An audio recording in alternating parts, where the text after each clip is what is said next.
arpeggios, right? Did you practice them? All right. So this week we're going to learn how to apply them. All right. So take out your books. Do you all have this book? Yes. Okay, if you're watching online, it's the Hal Leonard Easy Play Beginning Supplementary Songbook, it's called. It is number 001011496. And you could go online to halleonard.com. Did you know you could do that now? You don't need to buy, you could buy direct from them. So just halleonard.com, you could buy every Big Note Easy Play book there is. And they'll just mail it to you. Okay? All right, so what I want to do is we're going to go through these songs, and I want you to tell me what songs you think these will work with. So listen, here's what an arpeggio sounds like. Oh geez, Greg just played this, so. Okay, so it could be a whole one, it could be a little piece of one. Okay, it can go. All right. The times that you'll do this in a piece, and then we'll exaggerate it in a minute, is when there's usually a half note or a whole note or two tied whole notes. So when you have a long length of time that the melody note just goes, and you're going, oh man, I should put something there. And then the problem is you don't know what to put. All right? So let's start with at the beginning of the book. Ode to Joy. Nah, probably not. Supercalifragilisticexpialidocious. Probably not. I don't even know the song. I've just seen the face. You know it? No. I don't either. We'll skip that one. Heartaches by the number. All right. Yes, I think there's possibilities here. Do you know how this song goes? All right. By the number.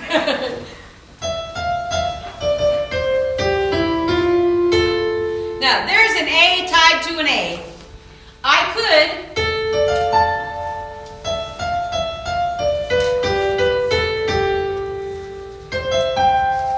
see, and we're going to just keep it really simple. We're just going to go.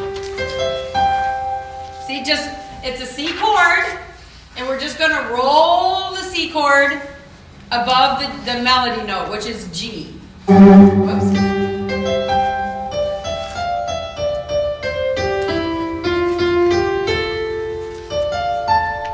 See?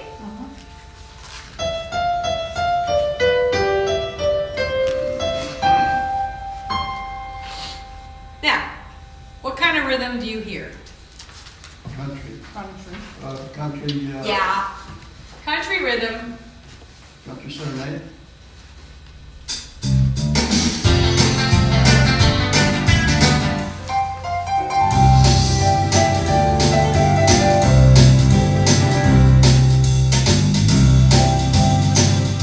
That works. That's called Country Dreams. Country serenade. Yeah. You know those country rhythms, don't you? All right. So I'm just going to put on.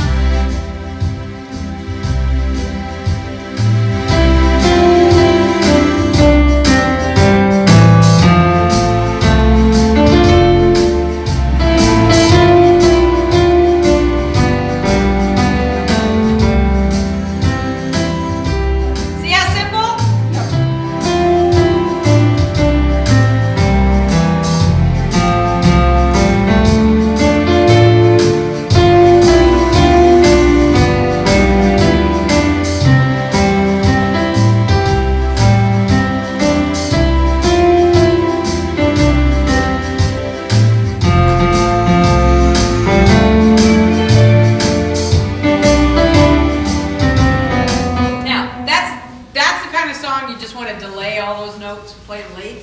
So this song works, right? Okay, Edelweiss. Ah. Edelweiss, ding, ding, ding. Now, this is a 3/4 time song, so watch. I'll probably do this. Edelweiss. Now, if I put my little finger there, there, I'm not going to be able to do my little thing. So you've got to make sure if you're going to do an arpeggio or run a chord above a melody, you're going to go Edelweiss. Okay, what chord am I on there? G. Da-da-dum. See? And then I'm going to stay up here. Edelweiss, da-da-dum. See, you can just, when you move up, you can just play the next phrase an octave higher because you're already there. So it's kind of pretty if you just kind of play it slow. I like Charming Waltz.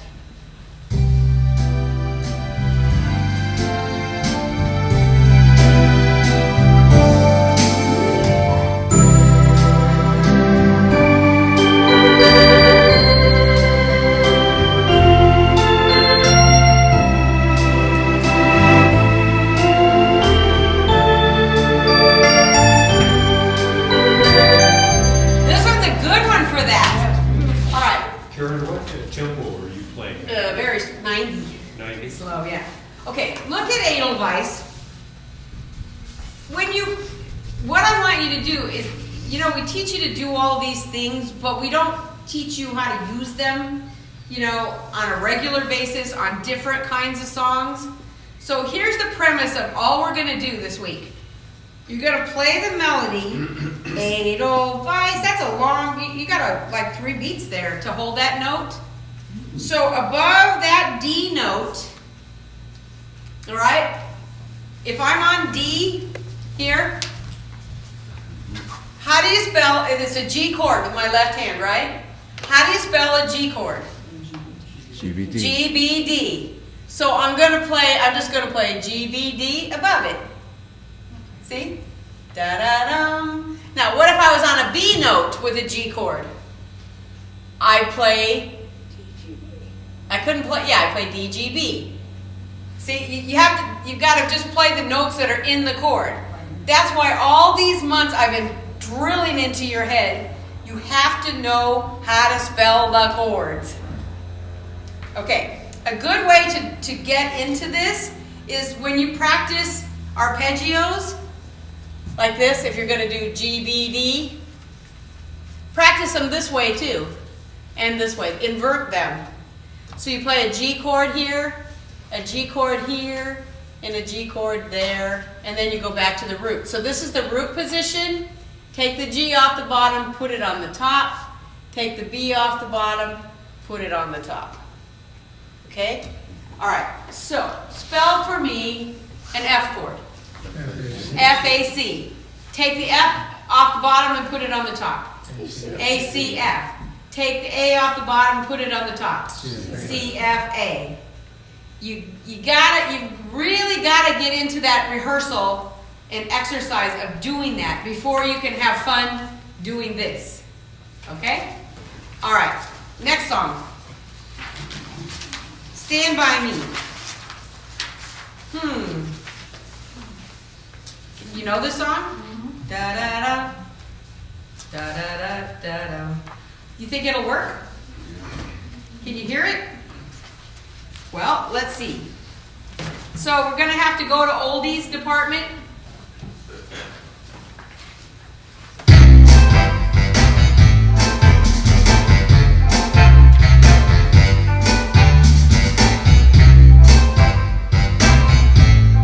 Works for me.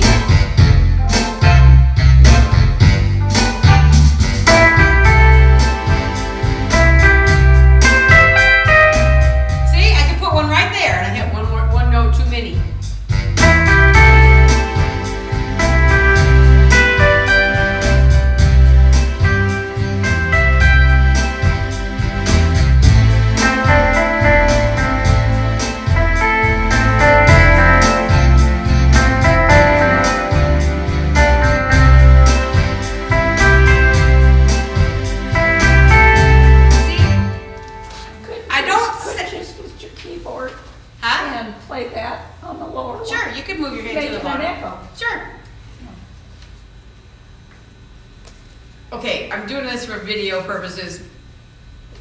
This doesn't sound great yet. It doesn't sound really professional, but it's the stepping stone to getting there. You have to crawl before you walk.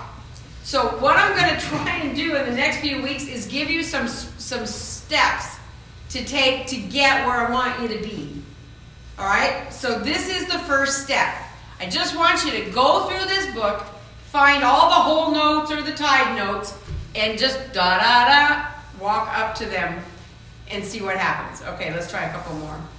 I don't want to do Norwegian wood.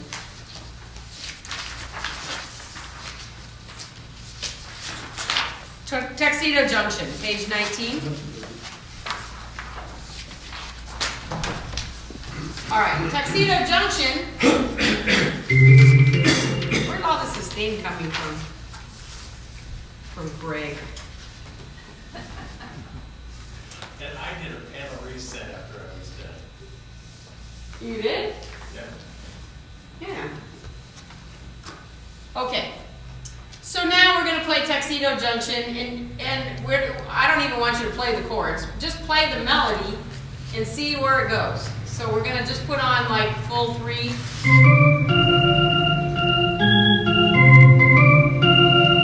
See all those white notes? That's where you're going to do this. So you're going to go.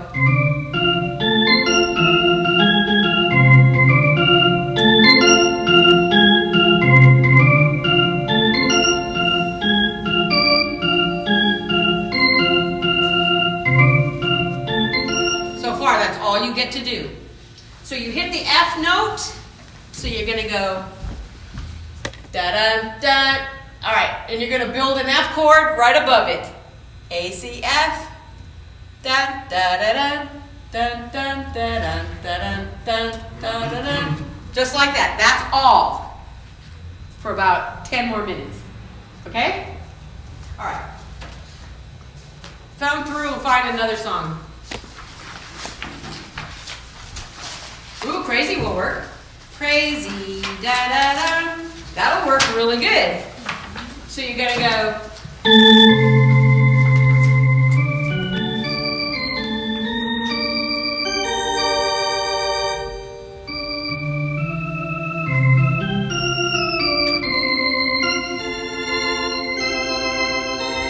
See? That's a good one. All right, because it has lots of whole notes. All My Lovin', Beatles, Earth Angel, Helena Pocono. Anyway, you could do this pretty much on all of these songs in one place or another. Got the idea? Song, blue.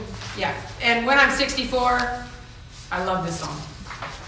Okay, so now we're going to take it this is the basic step. Now, if I listen to my head, I would stop right here, but I'm not. The next exercise, now you can go home and apply that because of what you did last week. And we're going to do that in a minute here with hands on.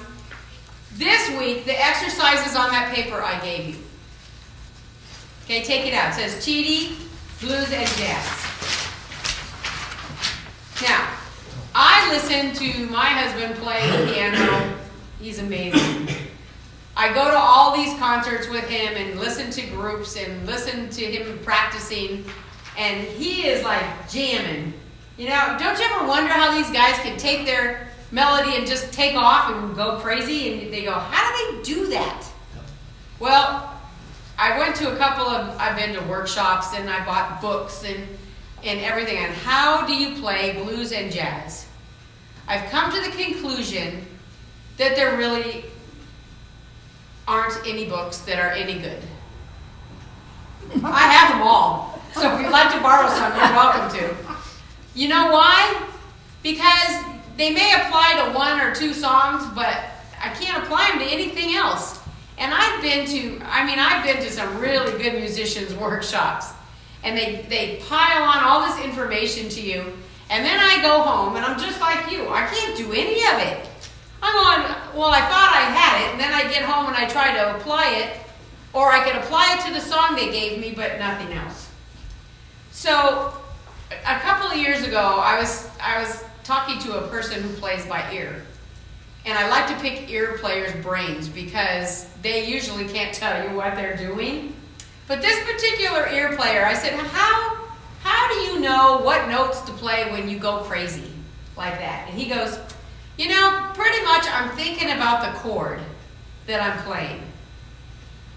And he said, then I kind of start, when I first started trying it, I just started putting a grace note under every note in the chord. All right? So I thought about that, and I went home and I started playing. I went, sounds kind of square to me. But then I realized that if I played it with an attitude and stopped counting and stopped trying to be perfect, that it sounded pretty cool. And that's what ear players do. They don't count, usually they don't count, and they don't really have any hang-ups as far as playing the notes right or wrong. The problem with me is I grew up taking lessons from a very strict teacher who told me you do it this way, and if you don't, it's wrong. Now, music shouldn't be like that. Music should be, if it sounds right to you, it's right. Okay, so here's the exercise that I want you to do this week. There's 4 chords written out on that paper. 4 of them. All right, and maybe we can put the PDF up on this or something. Yeah. All it is the chord that you just learned last week. C, E, G, C, G, E, C. And singers sing that da da da da da da da. Do, mi, so, do, so, mi. Yeah, something like that. Do, re, mi, fa, so. Yeah, do, mi, so. All right, then the F chord. F, A, C, F, C, A, F. G chord. G, B, D, G, D. Say that backwards. You try it, laugh. G, B, D, G, D, B, G. And then the D chord. D, F sharp, A, D, A, F sharp, D. So all you're going to do is walk up. C, E, G, C, G, E, C. That's it. So you're playing, what you're doing is you're playing a root position chord with an octave note on top. Okay? All right. Now once you practice the chord like that, all you're going to do is put a grace note under every note. Remember, we've talked about this before. Did you try it? Didn't work so well, huh? I think it might work better now because you practice those arpeggios. So it's B, C, C, da, da. See, one note. Just play a half step below it. Da, da. Now we're going to play a half step below that E. Da, da. Half step below the G. Da, da. And then a half step below the C. And then you're going to go back. Da, da, da, da, da, da, da, da. Like that. It might take you a week just to do C. So here's how the chord sounds.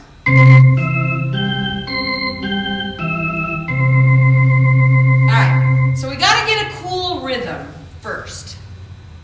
So let's go to big band.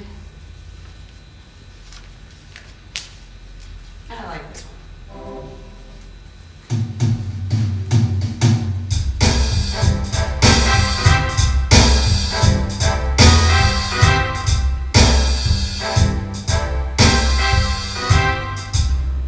Now, if you're not playing with a rhythm, this isn't going to be too fun.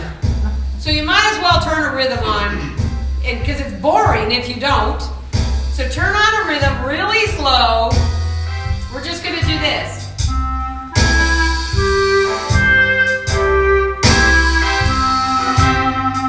And I don't know that. Just a clarinet.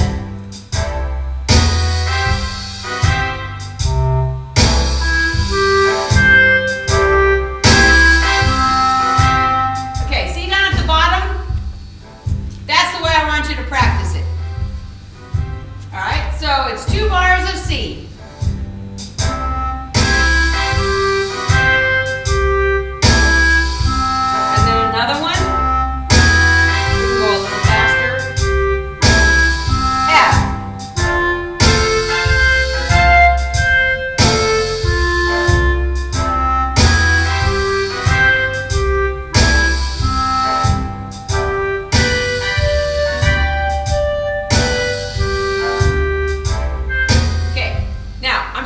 get that attitude feeling. Another kind of blues progression you might want to do is just play one measure of F and one measure of C and one measure of G at the end. This is a longer version. Depends on what rhythm you have. You'll feel it. All right. Now to take it to the grace notes, you just, here's the chord.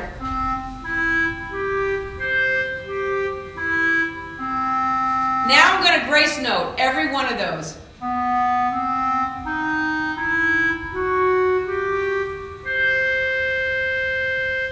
Pretty cool, huh? It still sounds kind of square. So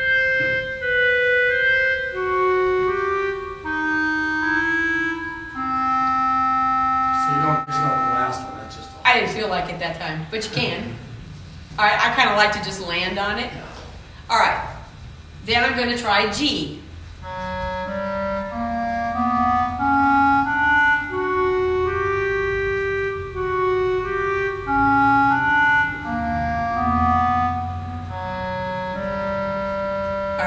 And then F. F is a tougher one because it has more white notes in it.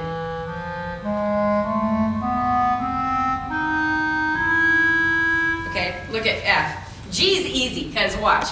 It's just G flat G, B flat B, D flat D. And you just keep going like that all the way up like that. But F, because of the spacing, is this. Da-dum. Da-dum, da-dum. It feels weird. Da-dum, da-dum, da-dum. So you got to practice that one. The F one is the toughest one.